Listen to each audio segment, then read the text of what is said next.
Hello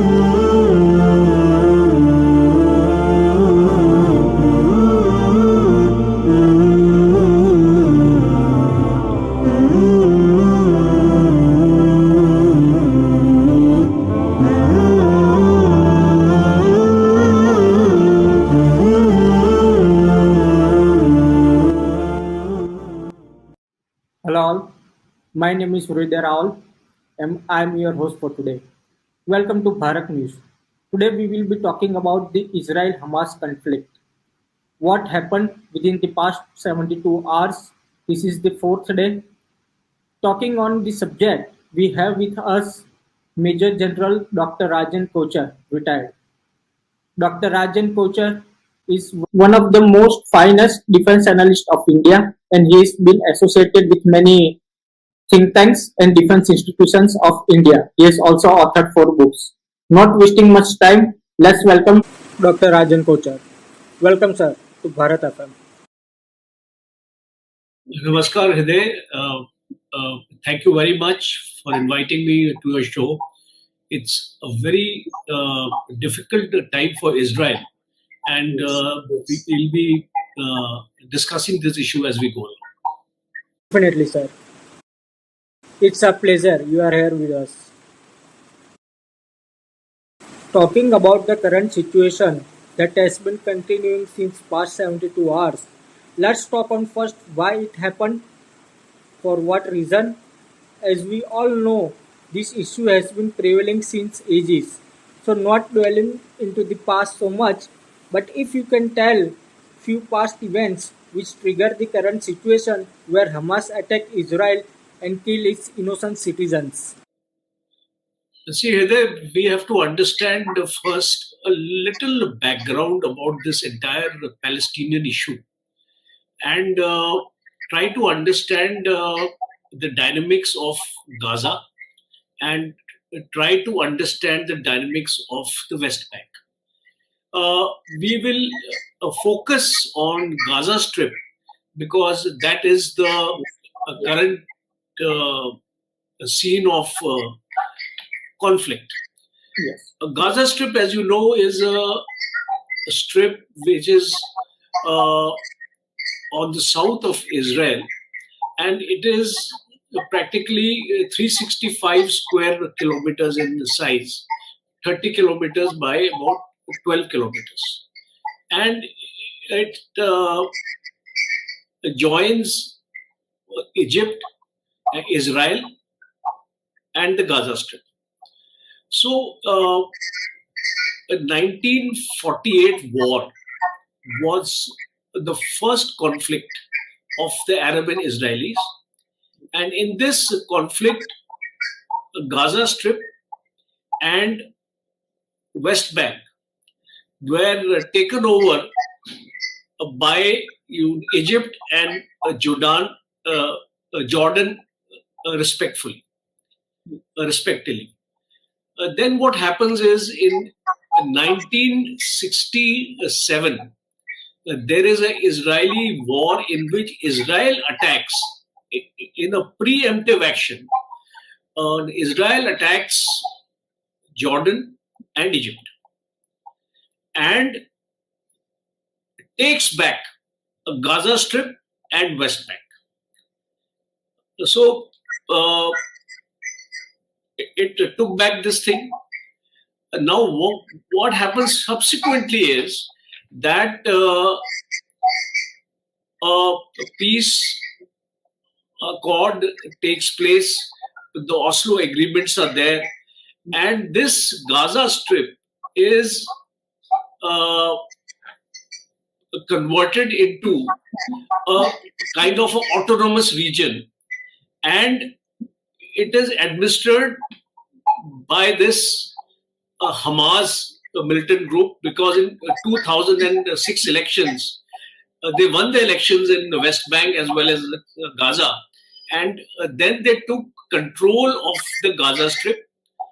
The biggest mistake Israel did at that point of time is Israel had some 19 settlements in this area.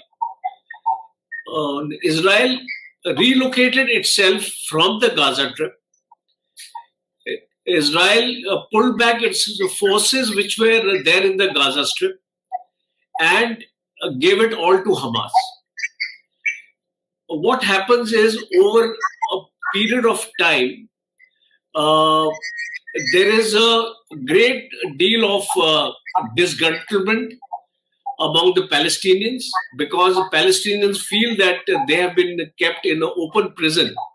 Because if you see, there are 7 entry points from Gaza into Israel, and only one entry point is open and permitted for these people to come inside Israel and go back into Gaza. And the entire airspace and the maritime boundaries are monitored and controlled by the Israelis.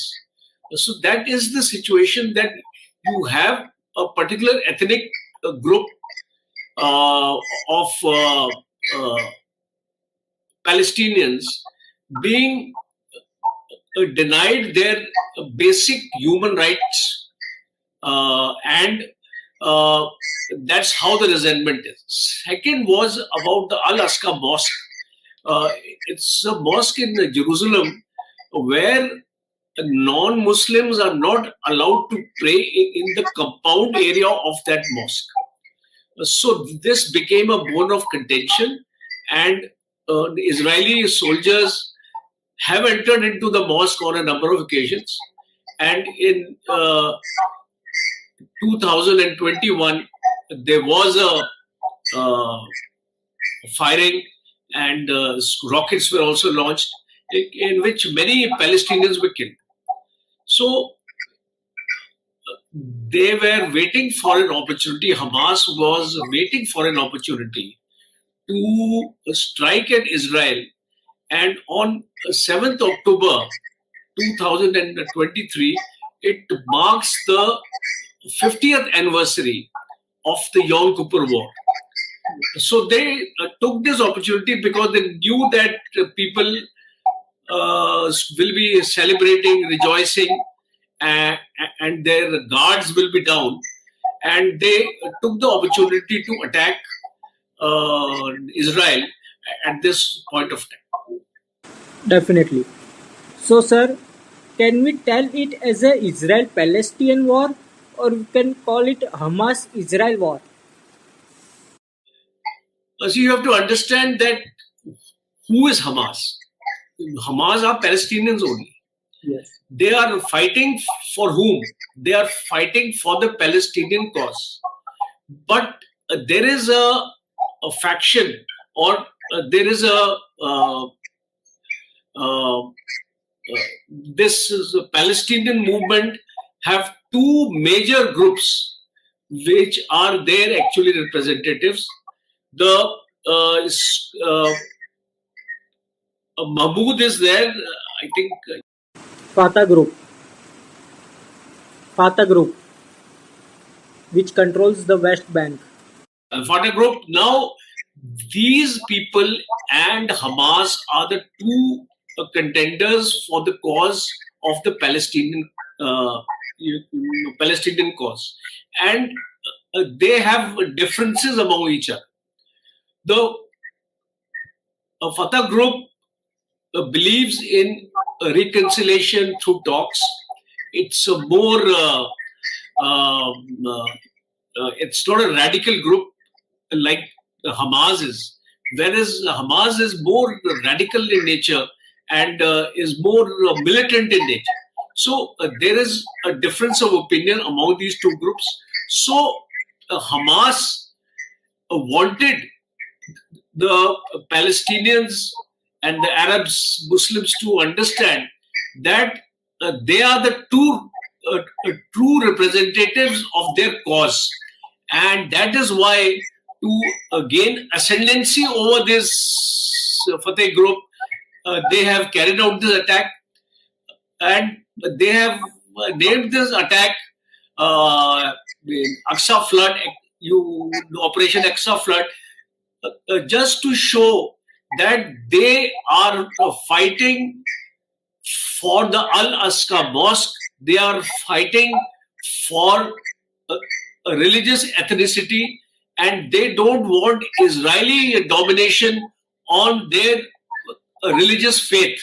So these are the key triggers, I would say, for this Hamas uh, attack on Israel. And one more trigger was there. The Saudi Arabia and Israel were getting closer to each other. The United States was brokering a deal between them, and that deal was soon going to be inked. And if that happened, then you would have found that all these Arab nations would get together with Israel, and then this Palestinian movement would actually get weakened. So, the intention of this group was that we want to scuttle this kind of an agreement between Saudi Arabia and Israel, and therefore this attack took place. Okay. So, sir, according to IDF, from 10th October at around 4:30 p.m. IST, there are around 30 plus hostages held by Hamas, 900 plus Israelis killed, 2616 Israelis injured, 4,500 rockets fired from Gaza, and in reaction, Israel targeted 1290 Hamas targets. So, sir, can you let us know how did it started? How did Hamas enter into Israel territory from Gaza Strip? What all damage has been done, and how much deep it entered into Israel? See, what has happened is that Hamas has actually rehearsed this. Last 1 year, they were rehearsing this entire thing. They are being funded by Iran, by Qatar, and clandestinely by Turkey.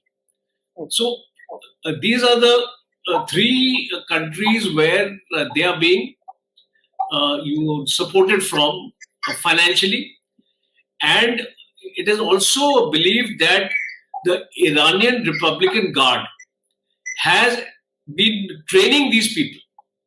So that is why their level of training was very high. Almost 1,000 fighters have infiltrated in the night on Friday, Saturday night, and they have used uh, paramotors, hanging gliders to move inside. They have used bulldozers to break open the fence, which was built at the cost of $1 billion. It's supposed to be a very smart fence with all the sensors, everything. And they have also made use of the sea route. So it was a multi-pronged infiltration, which was preceded by a heavy volume of rocket fire. Because under the cover of the rocket fire, these fighters have moved inside. They have targeted 22 locations across inside Israel, and thereafter they have moved into 9 major, or you can call them suburbs or cities of Israel, which are located on the border. And they have been also monitoring the movement of the Israeli defense forces, because most of the soldiers, when they attacked, were sleeping in their barracks. And their actually alarm system, which was supposed to be there, whenever the fence is breached, it will set off an alarm system for all them to get into readiness. That alarm system was also not functioning. And one more important aspect is that Israel became a bit complicit, seeing the threat perception. It actually perceived more threat from the West Bank side and less threat from the Gaza Strip side. And that is why the force level, which was supposed to be there to actually defend this border area was not there in adequate numbers. One more important aspect is their armored vehicles and tanks were under cover. They were again not in a state of readiness. So you can imagine that it was an all-round intelligence and operational failure, I would say, because the Israel Defense Forces were unprepared for this kind of a surprise attack.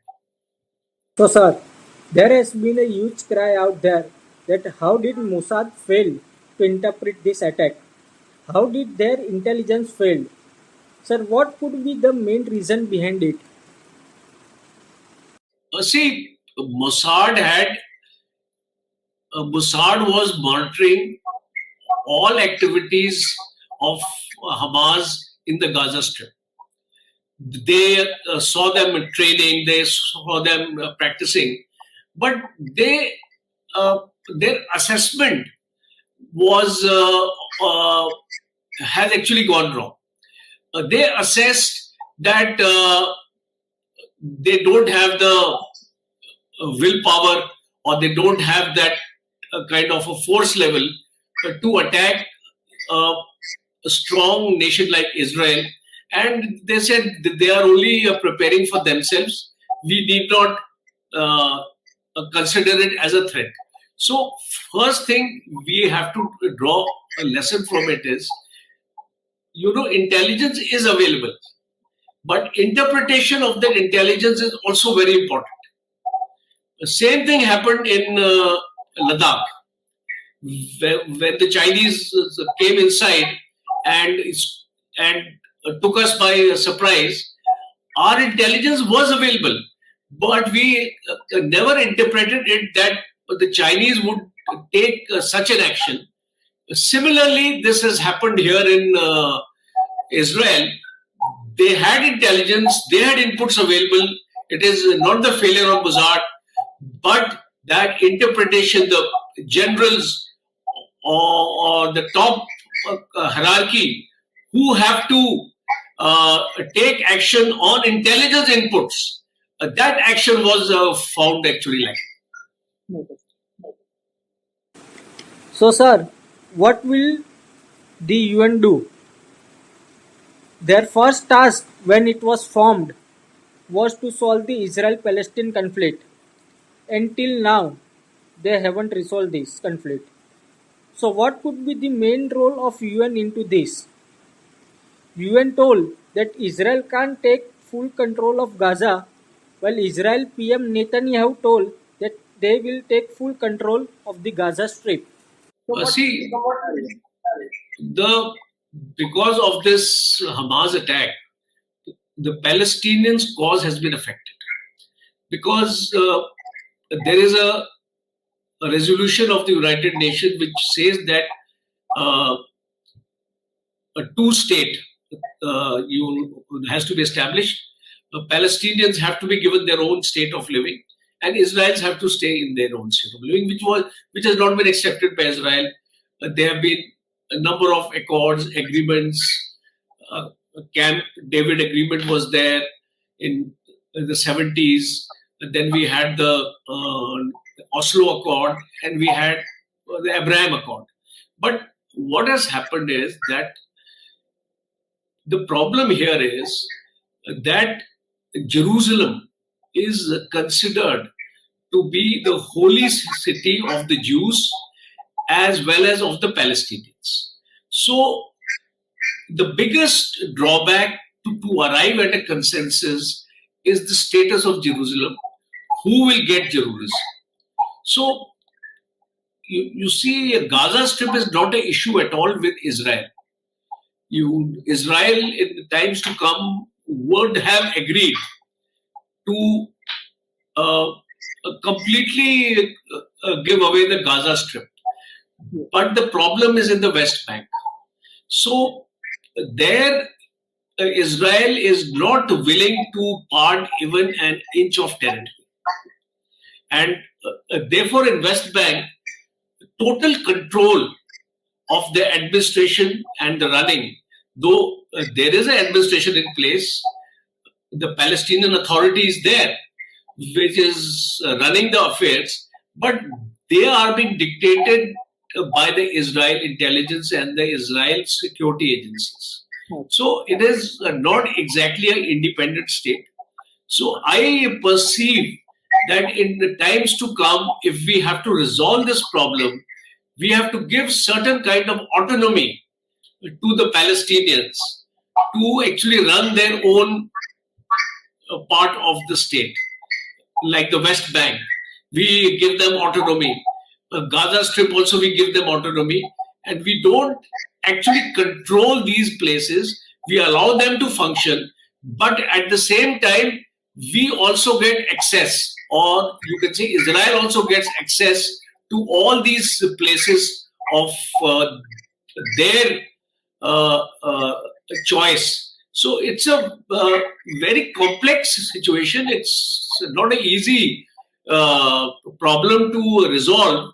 And now this problem is going to aggravate, because instead of a resolution, we are moving towards a situation where it is very difficult for Palestinians and Israelis now to come onto the table and to discuss this. Yes. So, sir, in the whole Middle East, only UAE spokesperson told that they are worried and showed sympathy towards the attack in Israel and killing of the innocents. Also, recently, a statement from IDF told that there is an intelligence where they said that there will be attacks from the Golan Heights from Syria as well. So, sir, what will be the scenario? Will it be like Israel versus rest of the Middle East, or will it be Israel versus Hamas in the coming days? See, this there has been a guarded response from the Arabian nations so far. They have not condemned the incident, nor have they gone and spoken in favor of Hamas. See, what is happening in the Middle East is a reset is taking place in the Middle East. You see, Saudi Arabia and Iran are getting closer to each other. China has also entered into the fray. You see, UAE, Bahrain, and Sudan and Morocco are joining hands with Israel. The Abraham Accord took place when President Trump was the president in 2020. And UAE's ties are also improving with Israel, because today everybody wants development, everybody wants economies to become better. So they are looking at technology in the field of agriculture. They're looking at technology in the field of defense. They are looking at technology in the field of energy. So all these issues, we find that Israel is very strong on technology. So these Arab nations, they want to come closer to Israel and be a part of this process. And that is why, if you remember, in the last G20 summit, we had the Indian Middle East Europe economic corridor being talked about and being accepted. Because see, they, for this economic corridor to be a success, the two important key players are Saudi Arabia and Israel. You have the Haifa port, which has been sold by Israel to the Adani Group. And this Adani Group is developing this Haifa port. Indian Railways will be moving their rail tracks and the wagons through Saudi Arabia and through UAE. So, Dubai and all those places. So, it is extremely important now. We were actually getting into this kind of a reset of the Middle East. And with this happening, there is going to be a setback, because there are many Arab nations who do not apparently are appreciative of the policies of Israel towards the Palestinians. Yes. But they have had to make a compromise. They had to make a compromise on their thinking, a compromise for the overall benefit of their country. So, with this problem now emerging, Israel would also be compelled, after this conflict, to arrive at some kind of solution for Palestine.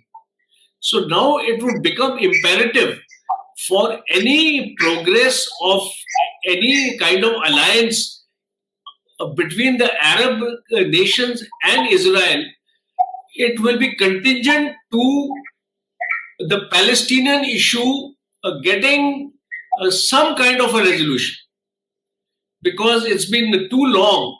Palestinians are, it's a cause which is quite justified in their own terms. And the United Nations also recognizes their right for self determination. This right for self determination has been denied to the Palestinians. So that is the issue.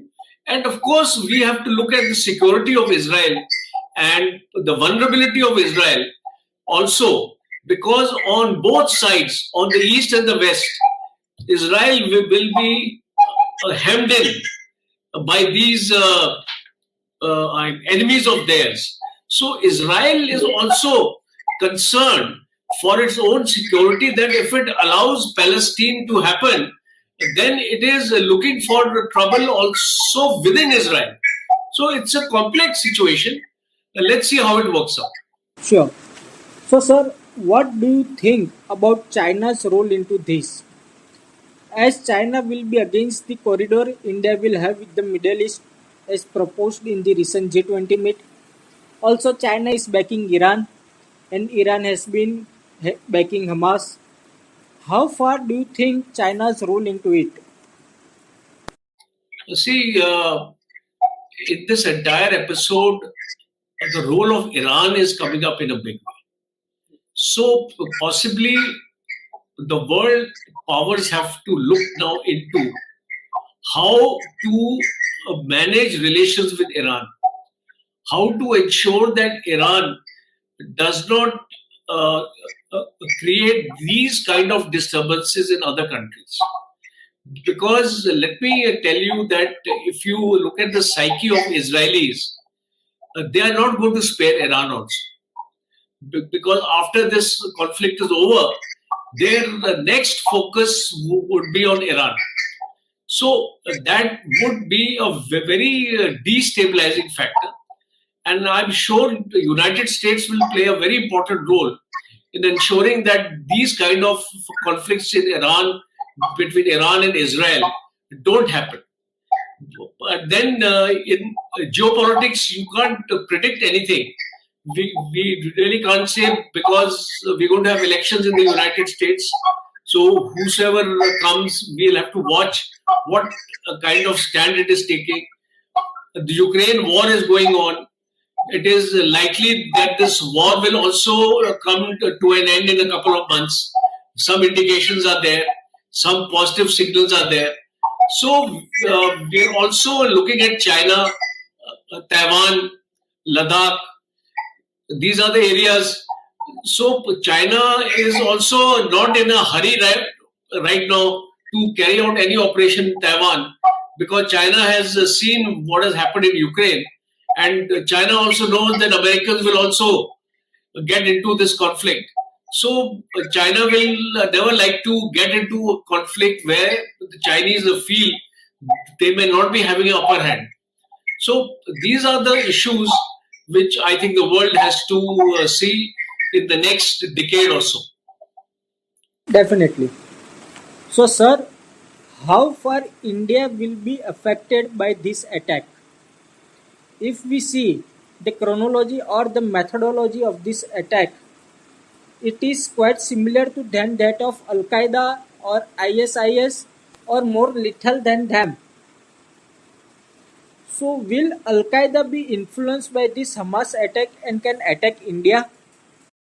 See, any terrorist group, once it sees this form of an operation happening, will get emboldened, will also feel that they can do a similar operation in Jammu and Kashmir.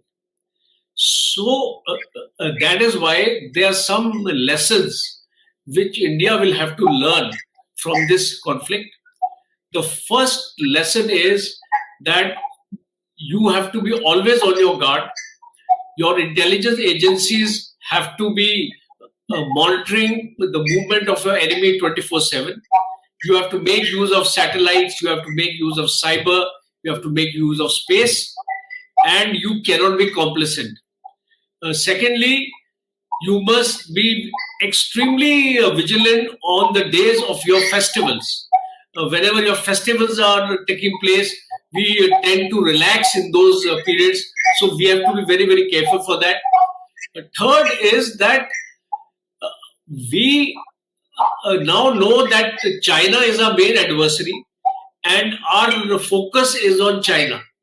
But we must not forget that Pakistan is equally important as far as our borders are concerned, and we should not make the mistake of thinning out from the line of control or from the international boundary with Pakistan. So we have to keep on preparing for a two front or a two and a half front scenario, and we should not allow our forces to get depleted in the Pakistan border. And this is a very important lesson which has emerged because Israel downgraded the Hamas threat. And Israel always thought that the threat is from the West Bank side. And that is why its major force levels were deployed on that side. And the Gaza Strip border was neglected. So these are the lessons we have to carry home from it. Sir, what will be the situation globally as the oil prices in the Middle East hiked?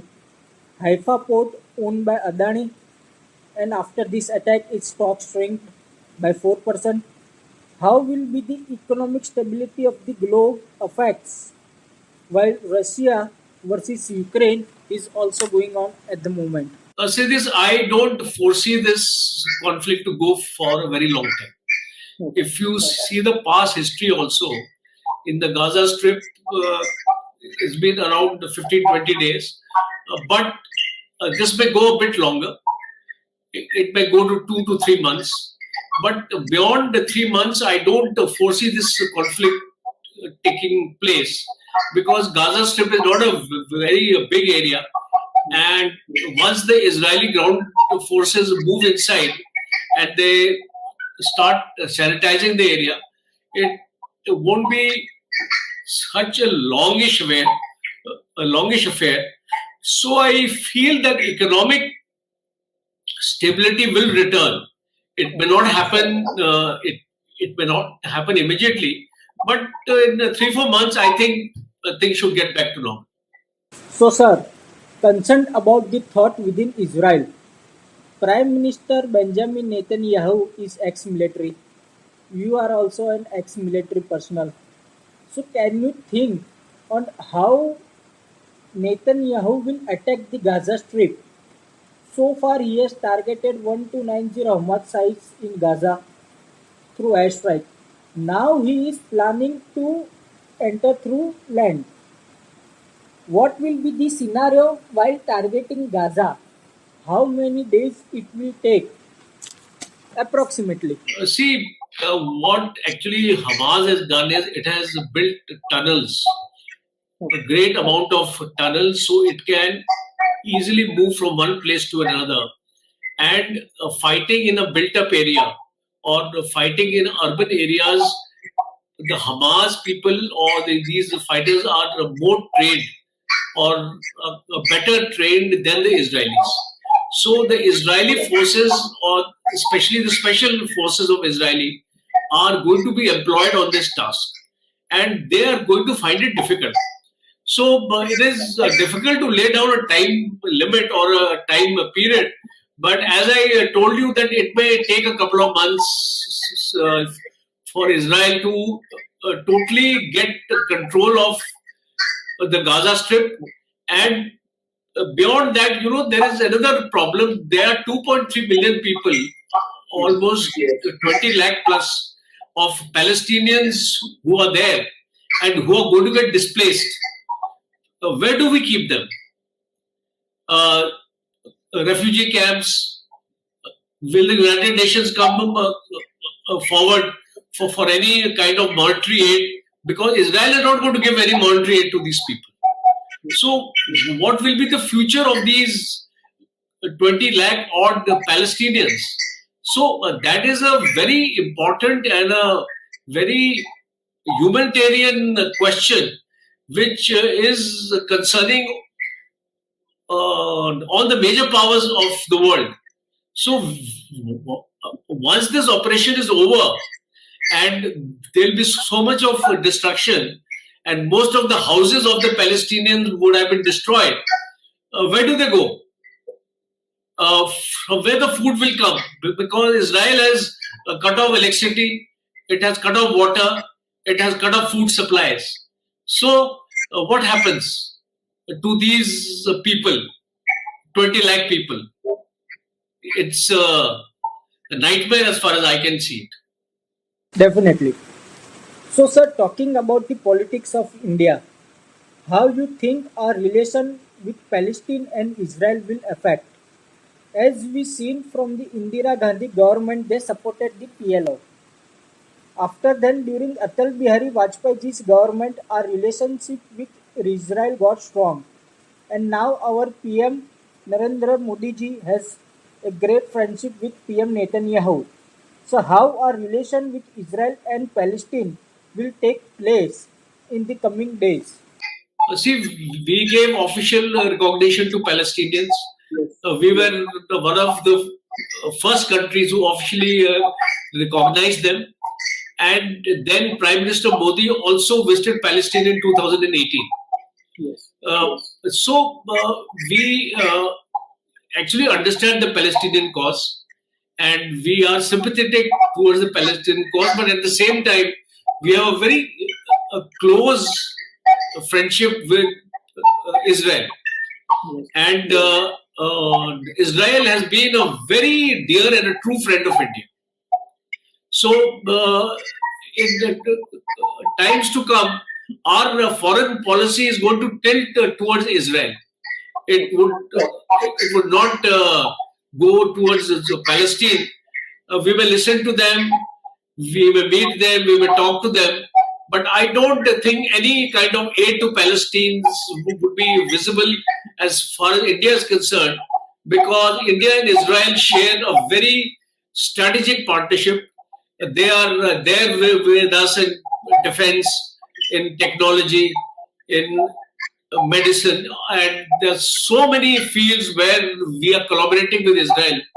So I don't think our foreign policy is going to change now with this conflict. It will be a more Israeli centered. Okay.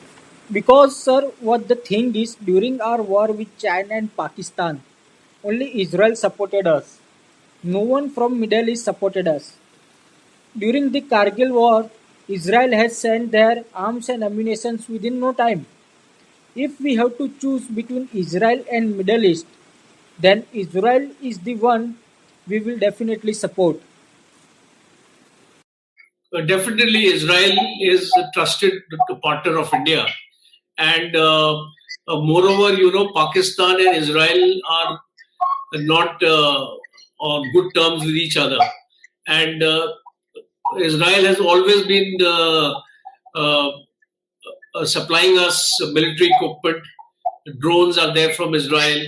The spike missiles, which are there on the Rafale, have been supplied by Israel, and they are the rifle. The Israelis' rifle is being Tavor rifle is being used by our special forces, Israeli equipment of surveillance equipment is being used by us.